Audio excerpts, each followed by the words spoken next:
আজকে আমরা বেরোচ্ছি সামারের সেকেন্ড ক্যাম্পিং এ।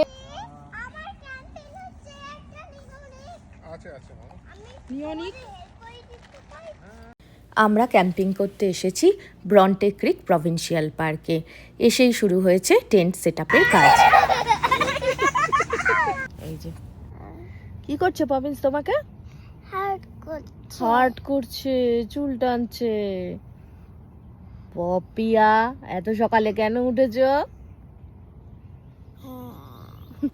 ভোর রাত থেকেই শুরু হয়েছে অঝোরধারায় বৃষ্টি, তবে টেন্টের মধ্যে থেকে বৃষ্টির অনুভূতিটা কিন্তু দারুণ। এখন আমরা যাচ্ছি বাচ্চাদেরকে নিয়ে, ওই যে দূরে দেখা যাচ্ছে ওয়াশরুম, সেখানে। টেন্টটা কালকে রাতে সেটআপের পর আর আপনাদের দেখানো হয়নি, অন্ধকারও হয়ে গেছিল।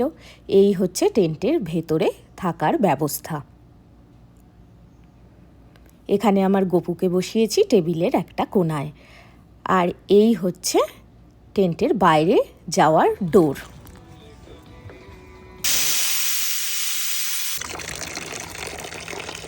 সব জিনিস ভালো গো। টাচ ব্ল্যাক কি করছে পাপুলি?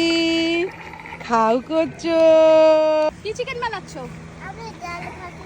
ডাল ভাতু চিকেন। ওয়াও, দারুন।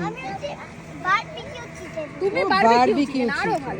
এত নাড়তে হয় বারবিকিউ চিকেন? গরম চিকেন ধোয়া ওঠা। এই যে শেফ আমাদের, হ্যালো।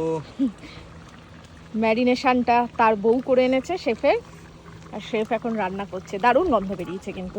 দারুণ। শাওয়ার ব্রেক ছিল, শাওয়ার করে এখন যাচ্ছি আবার টেন্টের দিকে। এই যে শাওয়ার আমার পিছনে, এখানে এসে শাওয়ারে স্নান করে এখন আবার টেন্টের দিকে যাচ্ছি। এই যে কত কষ্ট করে বাসন কুসন মাজছে। আমরা খেয়ে উঠে টায়ার্ড হয়ে গেছি, বাট এরা এখন বাসন মেজে ধোয়া ঠোয়া সব করে জল আনতে গেছে একজন। বিকেলে বাচ্চাদেরকে নিয়ে এসেছি আমরা একটু পার্কে। ওরা অনেকক্ষণ ধরেই পার্ক করছে।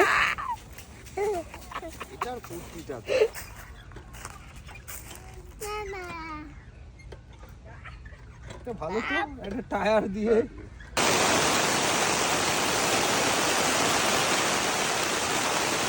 আজকে বাড়ি ফেরার পালা, কিন্তু সকাল থেকেই খুব বৃষ্টি হচ্ছে, তাই টেন্ট গোটানোর কাজ এখনও শুরু করা যায়নি।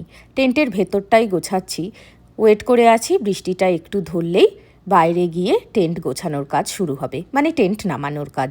ভেতরটা মোটামুটি গোছানো হয়ে গেছে। এই টেন্ট গুছিয়ে আবার ব্যাগে ভরা এক বড় কাজ। তবে চলুন যাওয়ার আগে আপনাদের আবার চারিধারটা একবার দেখিয়ে নিই। আজকের মিনি ব্লগ ক্যাম্পিংয়ের আমি এখানেই এন্ড করছি। কেমন লাগলো জানাতে একদম ভুলবেন না।